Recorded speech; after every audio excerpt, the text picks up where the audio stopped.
નમસ્કાર બાળ મિત્રો, હું છું જીતેન્દ્ર ગોહિલ. આપ સૌનું ટોટલ એજ્યુકેશન યુટ્યુબ ચેનલમાં હાર્દિક સ્વાગત કરું છું. આજે આપણે એક નવા ટોપિક સાથે મળ્યા છીએ. તો આજનો ટોપિક છે ઇંગ્લિશ ગ્રામર પરનો, અને તે ટોપિક છે તમે જોઈ શકો છો આર્ટિકલ્સ. તો આર્ટિકલ્સ નામ સાંભળતા જ આપણને એવું લાગે તો આ તો એકદમ સહેલો ટોપિક છે, પરંતુ હકીકતમાં બાળકો આ ટોપિકમાં ઘણા ગૂંચવણભર્યા મુદ્દા પણ રહેલા છે કે ક્યારે આર્ટિકલ એ, એન કે ધ લગાવો તે આપણે ધ્યાનથી સમજશું આજે. તો આજે આપણે આર્ટિકલને વ્યવસ્થિત રીતે સમજશું, પરંતુ તે પહેલા જો તમને આ વિડીયો પસંદ આવે તો પ્લીઝ લાઈક, શેર અને સબસ્ક્રાઇબ કરવાનું ભૂલશો નહીં. તો આજે આપણે આર્ટિકલ ભણવાનું સ્ટાર્ટ કરીએ. તો સૌથી પહેલા આર્ટિકલ બે પ્રકારના હોય, ડિફાઇનાઇટ આર્ટિકલ અને ઇનડિફાઇનાઇટ આર્ટિકલ, એટલે કે નિશ્ચિત આર્ટિકલ અને અનિશ્ચિત આર્ટિકલ હોય છે. જેમાં આજે આપણે ઇનડિફાઇનાઇટ આર્ટિકલ એટલે કે અનિશ્ચિત આર્ટિકલનો અભ્યાસ કરીશું, જ્યારે ડિફાઇનાઇટ આર્ટિકલ જે ધ છે તેનો અભ્યાસ આપણે નેક્સ્ટ લેક્ચરમાં કરીશું. તો આજે આપણે ભણીશું ઇનડિફાઇનાઇટ આર્ટિકલ એ. માત્ર કયો આર્ટિકલ ભણીશું? એ. તો ઇનડિફાઇનાઇટ આર્ટિકલ બે પ્રકારના હોય, એટલે કે અનિશ્ચિત આર્ટિકલ બે પ્રકાર છે, એ અને એન. તો ક્યારે એ લાગે અને ક્યારે એન આર્ટિકલ લાગે તેની આપણે વિગતવાર સમજૂતી મેળવીએ. તો સૌથી પહેલા આપણે ભણીશું આર્ટિકલ એ, કે આર્ટિકલ એ ક્યારે લાગે. અને આર્ટિકલ એ કયો આર્ટિકલ છે? તો કે ઇનડિફાઇનાઇટ આર્ટિકલ છે, એટલે કે અનિશ્ચિત આર્ટિકલ છે. તો સૌથી પહેલા એનું એક મેં વ્યાખ્યા બનાવી છે કે આટલું જો તમને ખબર હોય તો આર્ટિકલ એ ક્યાં લાગે ને તમે સરળતાથી તમે શોધી શકો. તો સૌથી પહેલા તો કે જ્યારે આપેલા નામ એક વચનમાં હોય, એટલે કે જ્યારે તમને કોઈ ફકરો અથવા તો ખાલી જગ્યા આપેલી હોય તેમાં આપેલું નામ એટલે કે નાઉન, આપણે નાઉન જોવાનું છે. તો કે જ્યારે આપેલા નામ એક વચનમાં હોય એનો મતલબ આર્ટિકલ એ ક્યારે લાગે? તો કે આપેલું નામ કેવું હોવું જોઈએ? એક વચન. એટલે આની પરથી સરળતાથી બીજો નિયમ ખબર પડી જાય કે બહુવચન હોય તો એમાં આર્ટિકલ એ લાગશે નહીં. સાવ સરળ છે ને, ઈઝી રીતે આપણે સમજી શકીએ કે ક્યારે આર્ટિકલ એ લાગે? તો કે જ્યારે એક વચન નામ હોય તેને જ આર્ટિકલ એ લાગે. એનો મતલબ બહુવચનની આગળ આર્ટિકલ એ કોઈ લાગશે નહીં. ત્યારબાદ તથા નામનો ઉચ્ચાર ગુજરાતી વ્યંજન મુજબ થતો હોવો જોઈએ. કેવા વ્યંજન મુજબ? ગુજરાતી વ્યંજન, એટલે કે ક ખ ગ ઘ જે રે, બરોબર. તો ગુજરાતી વ્યંજન મુજબ એનો ઉચ્ચાર થતો હોવો જોઈએ નામનો, તો આર્ટિકલ એ લાગે. તો અત્યારે આપણને ગુજરાતી વ્યંજન તો ખબર હોય, ક ખ ગ ઘ જે આપણે કકોરી હોય. અને સ્વર કયા છે ગુજરાતી? તો કે અ, આ, ઈ, ઉ, એ, ઔ, આવા બધા આપણને સ્વર પણ ખબર છે. પરંતુ અંગ્રેજીમાં પણ સ્વર અને વ્યંજન આવે છે. તો અંગ્રેજીમાં કયા સ્વર અને વ્યંજન આવે? તો કે અંગ્રેજીમાં સ્વર કયા આવે? તો અંગ્રેજીમાં સ્વરને કહેવાય શું પહેલા? તો યાદ રાખજો ને, વોવેલ્સ કહેવામાં આવે. અંગ્રેજીમાં સ્વરને શું કહેવાય છે? વોવેલ્સ કહેવાય. અને એનો સ્પેલિંગ પણ ખાસ યાદ રાખજો, VOWELS, વોવેલ્સ એટલે કે સ્વરો. તો 5 સ્વર હોય છે, આપણને સામાન્ય રીતે ખબર જ છે, અને દરેક બાળકોને ખબર હોય છે કે અંગ્રેજીમાં કેટલા સ્વર છે? 5. A, E, I, O અને U. આ 5 જ સ્વર, અને જે આપણે ગોખેલા જ છે કે આ દેખાય એટલે આર્ટિકલ એન અને આ ન દેખાય તો આર્ટિકલ એ. પણ એવી રીતે હોતું નથી. આર્ટિકલ કયા અનુસાર લાગતો હોય? તો કે ગુજરાતી વ્યંજન અને સ્વરના ઉચ્ચાર અનુસાર લાગતો હોય. તો પહેલા આપણે અંગ્રેજી સ્વર ક્યાં હોય છે? તો કે A, E, I, O, U. અને એના ઉચ્ચાર મુજબ આપણે આ અક્ષર જોઈએ એટલે તરત એની આગળ આર્ટિકલ એ અથવા તો એન મૂકી દેતા હતા. જ્યારે અંગ્રેજી વ્યંજન કયા હોય? તો વ્યંજનને પહેલા શું કહેવાય? કોન્સોનન્ટ કહેવાય. શું કહેવાય? કોન્સોનન્ટ. CONSONANTS, કોન્સોનન્ટ્સ એટલે કે વ્યંજનો. અને વ્યંજનો ક્યાં હશે? તો કે સ્વર સિવાયના બધા. કુલ 26 અક્ષરો હોય છે, આપણને ખબર. આલ્ફાબેટ કેટલા હોય છે?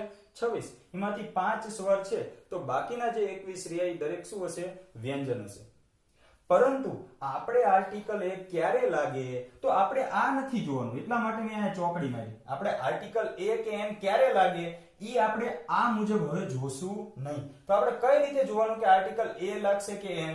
તો એની માટે આપણે હવે અંગ્રેજી સ્વર કે વ્યંજનનો સહારો લેવાનો નથી. તો કઈ મુજબ? તો કે આપણે જે નામ આપેલું એનો ઉચ્ચાર કરવાનો. શું કરવાનો? ઉચ્ચાર. અને જો ઉચ્ચાર ગુજરાતી વ્યંજન મુજબ થતો હોય તો તેની આગળ આર્ટિકલ એ લાગે. કેવા મુજબ થતો હોય છે? ગુજરાતી વ્યંજન મુજબ. તો જ આર્ટિકલ શું લાગે? એ લાગે. અને હજી આગળ કીધું અને આપેલા નામ જાતિવાચક હોય. જાતિવાચક એટલે કે કોમન નાઉન, સામાન્ય નામ, બરાબર, જે બધા માટે લાગતું હોય.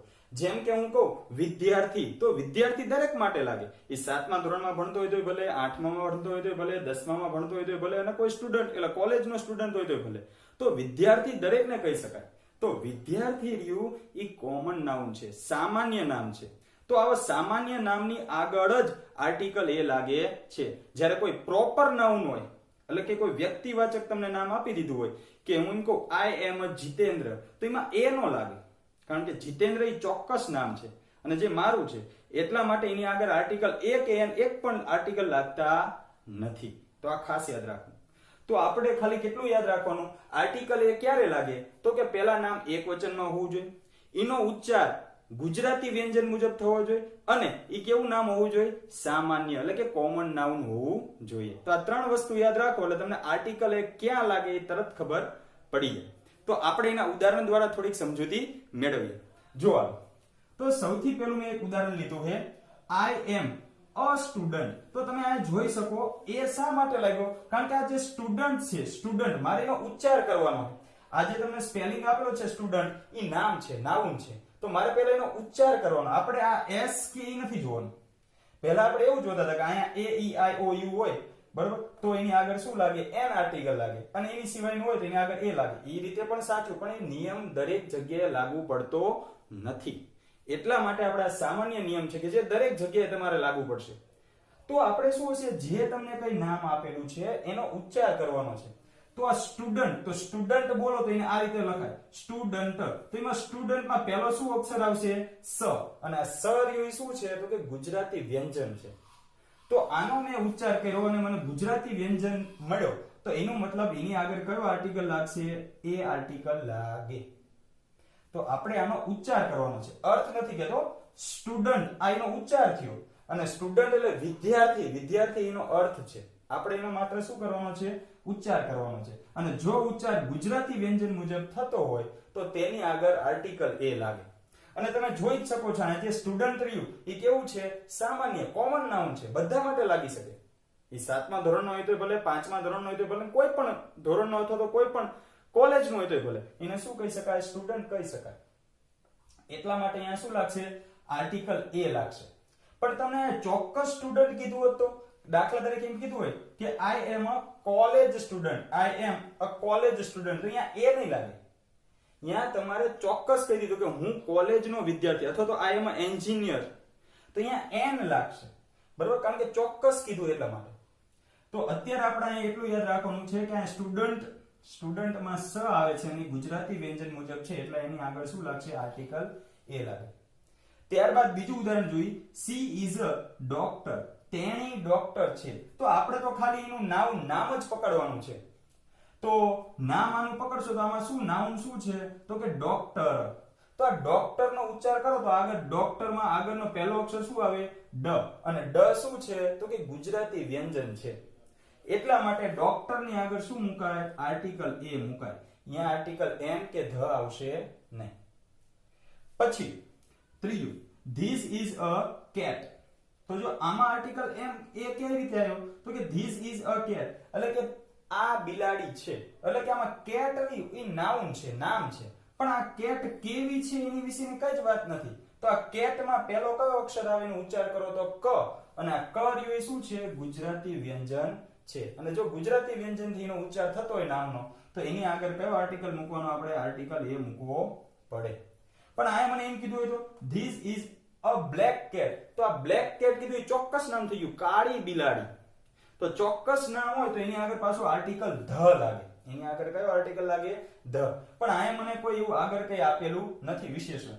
અત્યારે તો મને શું કીધું છે? ખાલી ધીસ ઇઝ કેટ, એટલે એની આગળ કયો આર્ટિકલ લાગે? એ લાગે, બરાબર, કારણ કે એનો ઉચ્ચાર ગુજરાતી વ્યંજન મુજબ થાય છે.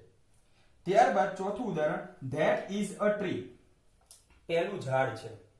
તો ધેટ ઇઝ અ ટ્રી, આમાં ટ્રી નું નામ છે. ઝાડની વાત કરે ટ્રી, તો આપણે એનો અર્થ, એનો ઉચ્ચાર જોવાનો છે. તો ટ્રી નો ઉચ્ચાર શું થાય? ટ્રી. તો ટ્રી માં પહેલો શું અક્ષર આવે? ટ. અને ટ શું છે? ગુજરાતી વ્યંજન છે. અને જો ગુજરાતી વ્યંજન થી ઉચ્ચાર થતો હોય તો એની આગળ કયો આર્ટિકલ લાગે? આર્ટિકલ એ લાગે. આ ચોક્કસ છે. તો આ પહેલો નિયમ હતો કે આર્ટિકલ એ ક્યારે લાગે?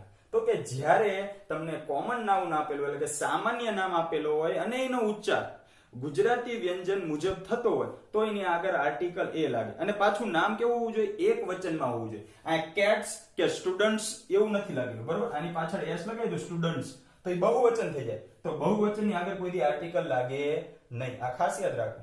તો આ એક વચન બધા નામ હતા. અહીંયા ડોક્ટર જ હતું, ડોક્ટર્સ નહોતું. જો ડોક્ટર્સ હોત તો એની આગળ આર્ટિકલ લાગે નહીં. કેમ કે બહુવચનની આગળ આર્ટિકલ એ લાગતો નથી. તો હવે આપણે બીજો નિયમ જોવી કે ક્યારે આર્ટિકલ એ ન લાગે. તો કોઈ ચોક્કસ અથવા તો વ્યક્તિવાચક નામની આગળ, કોઈ તમને ચોક્કસ નામ આપેલું હોય અથવા તો કોઈ વ્યક્તિવાચક એટલે કે કોઈ વ્યક્તિનું નામ આપેલું હોય એની આગળ આર્ટિકલ એ ન લાગે. કઈ રીતે? દાખલા તરીકે જો લખ્યું મેં આઈ એમ જીતેન્દ્ર, તો આને આમ જ લખાય. આઈ એમ અ જીતેન્દ્ર નો લખાય. અહીંયા મારે એ લખાય નહીં. કેમ? કારણ કે આ જીતેન્દ્ર રહ્યું ચોક્કસ નામ છે, કોઈ વ્યક્તિનું નામ છે, તો એની આગળ કોઈ દી આર્ટિકલ એ લાગે નહીં. આ ખાસ યાદ રાખો. ત્યારબાદ બીજું આપેલું છે સી ઇઝ અ દેવાંશી, તેણી દેવાંશી છે. તો દેવાંશી પણ એક છોકરીનું નામ જ છે અને ચોક્કસ છે.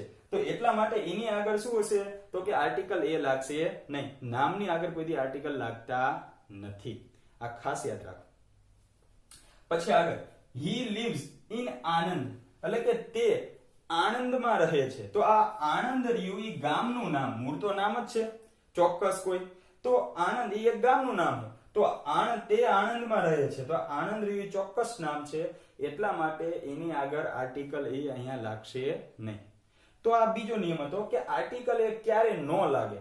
તો કોઈ ચોક્કસ નામ હોય તો એની આગળ આર્ટિકલ એ લાગતો નથી. અને અમુક એવા પણ નામ છે જેમ કે રામાયણ છે, મહાભારત છે, ગંગા છે, એટલે કે નદીઓના, પર્વતોના, ગ્રંથોના, કે જે કોઈ ચોક્કસ હોય કે આખી દુનિયામાં વિશિષ્ટ હોય અને તે માત્ર એક ને માત્ર એક હોય, ત્યારે પાછો આર્ટિકલ ધ લાગે, પણ કોઈ દિવસ આર્ટિકલ એ લાગશે નહીં. વ્યક્તિવાચક હોય કે કોઈ ચોક્કસ નામ હોય તેની આગળ કોઈ દી આર્ટિકલ એ લાગતો નથી. એટલે કે પ્રોપર નાઉન તમને આપેલું હોય ત્યારે આર્ટિકલ એ લાગતો નથી. અને હજી ક્યારે આર્ટિકલ એ ન લાગે? તો એ મેં કીધું કે જ્યારે કોઈ બહુવચન નામ આપેલું હોય, જ્યારે કોઈ બહુવચન નામ આપેલું હોય ત્યારે પણ આર્ટિકલ એ કે એન બેમાંથી કોઈ પણ નથી લાગતો. પણ અત્યારે આપણે આર્ટિકલ એ ની જ વાત કરવી. તો કે જ્યારે બહુવચન નામ આપેલું હોય ત્યારે પણ આર્ટિકલ એ લાગતો નથી. તો આ ખાસ 3 વાત યાદ રાખવાની રહી કે ક્યારે આર્ટિકલ એ લાગે અને ક્યારે ન લાગે. આટલું યાદ રહી જાય તો તમને આરામથી આવડી જાય કે આર્ટિકલ એ ક્યારે લાગે. અને આપણે થોડાક પૂછાયેલા ઉદાહરણ પર જોઈશું અને ખાલી જગ્યાએ પણ જોઈશું કે જેના દ્વારા તમને મહાવરો થાય કે આર્ટિકલ એ ક્યારે લાગે અને ક્યારે ન લાગે. તો હવે આપણે આગળ જોઈએ કે આર્ટિકલ એ હજી ક્યારે ન લાગે અને એની થોડી ખાલી જગ્યાઓ. બાળકો, આપણે આર્ટિકલ ની આગળ જોઈએ તો કે આર્ટિકલ એ ક્યારે ન લાગે? તો કે બહુવચન નામ આગળ આર્ટિકલ એ લાગતો નથી. બહુવચન તમને કોઈ નાઉન આપેલું હોય, કોમન નાઉન બહુવચનમાં આપેલું હોય તો તેની આગળ આર્ટિકલ એ લાગતો નથી. જેમ કે અહીંયા મેં 2 ઉદાહરણ મૂકેલા છે કે they are doctors. તો આ જે ડોક્ટર્સ રહ્યું, ડોક્ટરો, તેઓ ડોક્ટરો છે, તો આ જે ડોક્ટર્સ રહ્યું એ બહુવચન નામ છે. નાઉન છે ખરું, કોમન જ છે, પણ બહુવચન નાઉન છે. તો બહુવચનની આગળ અહીંયા આર્ટિકલ એ લાગતો નથી. તેવી જ રીતે we are farmers. તો આ farmers પણ કેવું છે? તો કે બહુવચન નાઉન છે. તો એની આગળ પણ આર્ટિકલ લાગતો નથી. તો જે બહુવચન નામ હોય તેની આગળ આર્ટિકલ એ મુકાતો નથી. આ ખાસ યાદ રાખવું પડે. ત્યારબાદ થોડી ખાલી જગ્યાઓ આપણે જોઈએ. તે પહેલા એક વસ્તુ ખાસ યાદ રાખવી કે આ આર્ટિકલ એ અને એન છે એનો ગુજરાતીમાં જો તમારે અર્થ કરવો હોય તો એનો ગુજરાતીમાં અર્થ થાય છે એક અથવા તો કોઈ એક. આવો અર્થ જોવા મળે, એક અથવા તો કોઈ એક. હા, એનો પણ આવો મતલબ થાય અને એન નો પણ આ જ રીતે મતલબ થાય. તે આપણે ખાલી જગ્યા દ્વારા સમજીએ કે મિસ્ટર શાહ ઇઝ ખાલી જગ્યા ટીચર. તો અહીંયા આપણે જોવાનું છે નાઉન ટીચર ઉપરથી. તો આ ટીચર સામાન્ય નામ છે, એટલે કે ગણિતના હોઈ શકે, વિજ્ઞાનનો હોઈ શકે, કોઈ પણ હોઈ શકે. મને ખાલી ટીચર મૂકેલું છે કે શિક્ષક. મિસ્ટર શાહ શિક્ષક છે. તો આ મિસ્ટર શાહ શિક્ષક છે તો અહીંયા ટીચર રહ્યું એ સામાન્ય નામ છે અને આનો અર્થ આનો ઉચ્ચાર તમે કરશો ટીચર. તો આ જે ટીચર રહ્યું એમાં પહેલો અક્ષર ટ જે વ્યંજન છે, ગુજરાતી વ્યંજન છે, એટલા માટે આની આગળ કયો આર્ટિકલ મૂકશું આપણે? એ આર્ટિકલ મૂકવો પડે. તો આનો મતલબ આવો પણ થાય, mister Shah is a teacher, એટલે કે આનું ગુજરાતી આવું કરીએ કે મિસ્ટર શાહ એક શિક્ષક છે. મિસ્ટર શાહ એક શિક્ષક છે. તો અહીંયા એનો મતલબ એક તરીકે થઈ શકે, બરોબર. પછી આગળ look Deepak has a car. જુઓ દીપકની પાસે કાર છે. તો અહીંયા તમે જુઓ તો look Deepak has a car. તો આ જે કાર આને ઉચ્ચાર થાય છે કાર. તો આ કારમાં ક જે વ્યંજન છે, કારમાં જે ક રહેલો એ શું છે? ગુજરાતી વ્યંજન છે. અને આનું ગુજરાતી વ્યંજન પ્રમાણે અર્થ થતો હોય તો આગળ આપણે શું મૂકવું પડે? તો કે આર્ટિકલ એ મૂકવો પડે.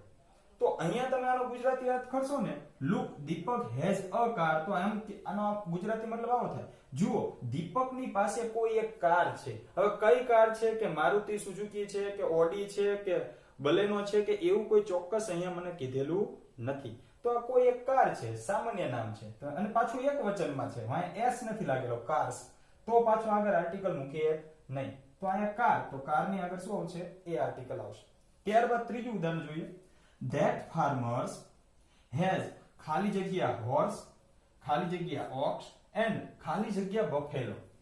તો સૌથી પહેલા that farmer એટલે કે ખેડૂત પાસે, that farmer has એટલે ની પાસે હોવું, એટલે કે ખેડૂતની પાસે ખાલી જગ્યા horse. તો આ horse જ લખ્યું, horses એટલે કે બહુવચન નથી આપેલું, horse જ છે. તો આમાં horse તમે લખો, આ horse. તો આ હોર્સ માં પહેલો જેનો ઉચ્ચાર કરવો એમાં હ આવે અને હ એ ગુજરાતી વ્યંજન છે. તો આ હોર્સ નો ઉચ્ચાર ગુજરાતી વ્યંજન પ્રમાણે થતો હોય તો આગળ શું આવે? એ આર્ટિકલ આવે. ત્યારબાદ ઓક્સ એટલે કે બળદ. તો આનો તમે ઉચ્ચાર જુઓ ને તો સ્વર પ્રમાણે થયો, અ આવ્યો ને ઓ, તો એ અ થયો. તો ગુજરાતી સ્વર પ્રમાણે થતો હોય તો આગળ શું આર્ટિકલ આવે? એન આર્ટિકલ આવે. અને એન્ડ ખાલી જગ્યા બફેલો. તો આ જે બફેલો છે તો એમાં પહેલો સ્વર શું આવ્યો? પહેલો જે અક્ષર એ શું આવ્યો? બ. અને બ એ શું છે? ગુજરાતી વ્યંજન છે. એટલા માટે ત્યાં આગળ પાછું શું આવશે? આર્ટિકલ એ આવે. તો આવી પણ ખાલી જગ્યા હોઈ શકે કે કોઈ એક લાઈનમાં બે ત્રણ તમને આર્ટિકલ મૂકવાનું કહી શકે. તો કે ફાર્મરની પાસે એક ઘોડો, એક બળદ અને એક ભેંસ છે. હવે કેવા કલરના આ તે એવું કઈ પૂછેલું નથી, એટલે સામાન્ય નામ કહેવાય, કોમન નાઉન છે. એટલા માટે એની આગળ આર્ટિકલ એ અથવા તો એન આવ્યું અને પાછું એક વચનમાં આપેલું, જેનો ગુજરાતી વ્યંજન પ્રમાણે થયો એમાં એ મૂકેલો અને આમાં સ્વર પ્રમાણે થયો એટલે એન મૂકેલો છે. ત્યારબાદ આગળ હી ઇઝ ખાલી જગ્યા અજય અને હી ઇઝ ખાલી જગ્યા પાયલોટ. તો હી ઇઝ ખાલી જગ્યા અજય. તો આપણને એમ થાય આમાં અજય બોલવી છે, અજય. તો આમાં તો અ આવ્યો એટલે આગળ આર્ટિકલ એન મૂકવો પડે. પણ ના બાળકો, અહીંયા તમે જુઓ તો હી ઇઝ ખાલી જગ્યા અજય. અજય એક ચોક્કસ નામ છે, વ્યક્તિવાચક નામ છે, પ્રોપર નાઉન છે. તો પ્રોપર નાઉન ની આગળ આપણે હજી આગળ જ ભણી ગયા કે વ્યક્તિવાચક નામ હોય તેની આગળ આર્ટિકલ એ કે એન લાગતો નથી. તો અહીંયા આર્ટિકલ એ કે એન આવશે નહીં, અહીંયા એક પણ આર્ટિકલ લાગશે નહીં, કારણ કે આ શું આપેલું છે? તમને નામ આપેલું છે. પછી પાછું આગળ જોવો તો હી ઇઝ ખાલી જગ્યા પાયલોટ. તે એક પાયલોટ છે. તો આ પાયલોટ શેનો છે એના વિશે મને નથી કીધું, પણ પાયલોટ છે એટલે મારે અહીંયા શું મૂકવું પડે? આ પાયલટ લખો તમે. તો આમાં પ આવે અને પ એ ગુજરાતી વ્યંજન પ્રમાણે અર્થ થાય, એટલા માટે અહીંયા શું આવશે? આર્ટિકલ એ આવશે. તો અહીંયા શા માટે નહીં આવે? કારણ કે આ શું છે? પ્રોપર નાઉન છે, વ્યક્તિવાચક નામ આપેલું છે. ત્યારબાદની ખાલી જગ્યા ધેઝ આર ખાલી જગ્યા એગ્સ ઇન ધ બાસ્કેટ. પહેલા ટોપલીમાં ઘણા બધા ઈંડાઓ પડેલા છે અથવા તો ઘણા ઈંડાઓ પડેલા છે. તો આમાં તમે જોશો ને તો આપણે આની મુજબ મૂકવાનું છે એગ્સ. તો આ એગ્સ મૂકશો, આ ઈ જોશો એટલે તમને એમ થાય આર્ટિકલ એન મૂકવો પડે. પણ અહીંયા તમે એ જુઓ કે આ જે નામ આપેલું બહુવચનમાં આપેલું છે, અહીંયા એસ લાગેલો છે. જો તો આ બહુવચન હોય તો તેની આગળ આર્ટિકલ આપણે મૂકતા નથી. આ તરત નિયમ યાદ આવવો જોઈએ કે અહીંયા બહુવચન આપેલું છે તો બહુવચનની આગળ આર્ટિકલ મુકાય નહીં. તો અહીંયા એક પણ આર્ટિકલ આવશે નહીં, ખાસ યાદ રાખજો. ત્યારબાદ મોહન હેઝ ખાલી જગ્યા યુનિફોર્મ. મોહનની પાસે એક યુનિફોર્મ છે એટલે કે ગણવેશ છે, જેમ આપણે સ્કૂલમાં આવે તે જ રીતે પણ અહીંયા તમે જોશો તો આ યુનિફોર્મ, તો આ યુ જોઈને તમારે આપણે ઓલા ગુજરાત અંગ્રેજી સ્વરમાં શું જોતા હતા કે એ આઈ એ ઈ આઈ ઓ યુ આ 5 સ્વર હોય ને તેની આગળ એન મૂકી દેતા હતા. તો અહીંયા તમે યુ જોવો ને તો આ સ્વર છે, અંગ્રેજી સ્વર છે, અંગ્રેજી સ્વર તમે જો તો અહીંયા આગળ એન મૂકો. પણ આનો ગુજરાતી અર્થ આપણે કરવાનો છે કે યુનિફોર્મ. તો આ યુનિફોર્મ તમે લખવા જાઓ તો પહેલો ય આવે અને જે ય છે એ પાછો ગુજરાતી વ્યંજન છે. તો આ ગુજરાતી વ્યંજન હોય ને તો પાછો ગુજરાતી વ્યંજન પ્રમાણેનો ઉચ્ચાર થાય એટલા માટે અહીંયા પાછો શું આવશે? અયુનિફોર્મ આવે. મોહનની પાસે એક યુનિફોર્મ એટલે કે ગણવેશ છે. તો આ યુનિફોર્મ એક એવો શબ્દ છે કે તમને એવું લાગે કે આમાં યુ છે આગળ જે સ્વર છે અંગ્રેજી સ્વર, પણ આપણે એનો ઉચ્ચાર ગુજરાતી સ્વર મુજબ એટલે કે ગુજરાતીના મુજબ કરવાનો છે. તો યુનિફોર્મ બોલવા જાવ તો એમાં ય રહ્યો એ ગુજરાતી વ્યંજન પ્રમાણે બોલાય છે. એટલા માટે યુનિફોર્મ ની આગળ હંમેશા એ આવશે આર્ટિકલ, ખાસ યાદ રાખજો. ત્યારબાદ પીપલ જગ્યા યુનિયન એટલે કે લોકોએ સંઘમાં કામ કરવું જોઈએ. યુનિયન એટલે સંઘ. તો આમાં તમે યુનિયન, હવે તમારે જોવાનું કે આ જે શબ્દ આપ્યો એનો પહેલા સૌપ્રથમ આપણે ઉચ્ચાર જ કરવાનો. તો આમાં મેં યુનિયન, યુનિયનમાં શું આવ્યો? ય. તો યાદ રાખજો આમ યુ જોશો ને તો તમે અંગ્રેજી સ્વર પ્રમાણે એ ઈ આઈ ઓ યુ માં તો આગળ એન વ્યંજન છે તો એટલા માટે આગળ શું આવશે? આર્ટિકલ એ આવશે. તો આ રીતે ખાસ યાદ રાખવાનું. કોઈ પણ ખાલી જગ્યા પૂરવી હોય તો આપણે એમાં 3 વસ્તુ ધ્યાનમાં રાખવાની. સૌથી પહેલા જે તમને શબ્દ આપેલો છે એટલે કે જેની આગળ આપણે ખાલી જગ્યા પૂરવાની છે, જેમ કે અહીંયા કાર શબ્દ આપેલો તો મારે એની આગળની ખાલી જગ્યા પૂરવાની હતી. તો સૌથી પહેલા જે શબ્દ આપેલો છે એ શબ્દનો ઉચ્ચાર કરવો, આ પહેલી રીત. તો હું આ બોલીશ કાર. હવે શબ્દનો ઉચ્ચાર કર્યા પછી શું જોવાનું? તો કે એનો અર્થ ગુજરાતી વ્યંજન પ્રમાણે થાય છે કે સ્વર પ્રમાણે? તો અહીંયા હું કાર બોલું છું તો એમાં ક વ્યંજન છે. જો વ્યંજન હોય તો આર્ટિકલ એ આવે અને જો સ્વર પ્રમાણે થતો હોય તો આર્ટિકલ એન આવે. આર્ટિકલ એન વિશે આપણે આગળના લેક્ચરમાં વાત કરવાના જ છીએ. તો બીજું શું જોવાનું? પાછું જે તમને જે શબ્દ આપેલો રહ્યો એ પાછો એક વચનમાં તો છે ને, અને પાછું કોમન નાઉન તો છે ને, કોઈ પ્રોપર નાઉન ન હોય. કેમ જાણે અજય આવ્યું, અજય એ ચોક્કસ નામ હતું તો ભલે એક વચનમાં હોય પણ એ ચોક્કસ નામ હોય તો આગળ આર્ટિકલ એ કે એન લાગતો નથી. તેવી જ રીતે પાછું બહુવચનમાં પણ નામ હોવું જોઈએ નહીં. અહીંયા એક્સ જે બહુવચનમાં હતું ઈંડાઓ, બરોબર, તો એની આગળ પણ આર્ટિકલ લાગતો નથી. તો આવી થોડી થોડી બાબતો ખાસ ધ્યાનમાં રાખો તો કોઈ દિવસ તમને આર્ટિકલમાં ભૂલ થશે નહીં. 3 વસ્તુ યાદ રાખવાની. પહેલા તો એ નામ સામાન્ય હોવું જોઈએ, એક વચનમાં હોવું જોઈએ અને એ પાછા નામનો અર્થ ગુજરાતી વ્યંજન પ્રમાણે થતો હોય તો પછીની આગળ આર્ટિકલ આખું બંધ કરીને એ મૂકી દેવાનું. બસ આટલું જ યાદ રાખવાનું છે. હવે આપણે નેક્સ્ટ લેક્ચરમાં આર્ટિકલ એન વિશે પણ ભણીશું અને એના પણ નિયમ જોઈશું અને એની પણ ખાલી જગ્યાનો અભ્યાસ કરીશું. હવે જો તમને આ લેક્ચર પસંદ આવે તો પ્લીઝ લાઈક, શેર અને કોમેન્ટ્સ કરજો. અને ત્યારબાદ આમાં જે તમને ન કઈ સમજાણું તો એ કોમેન્ટ દ્વારા તમે મને કહી પણ શકો છો. કઈ પણ મારી ભૂલ કે આ તે હોય તો તમે એ કોમેન્ટ્સ દ્વારા મને જણાવી શકો કે જેથી હું તે આગળના લેક્ચરમાં સુધારી શકું. તો આ લેક્ચર જોવા બદલ થેન્ક યુ વેરી મચ.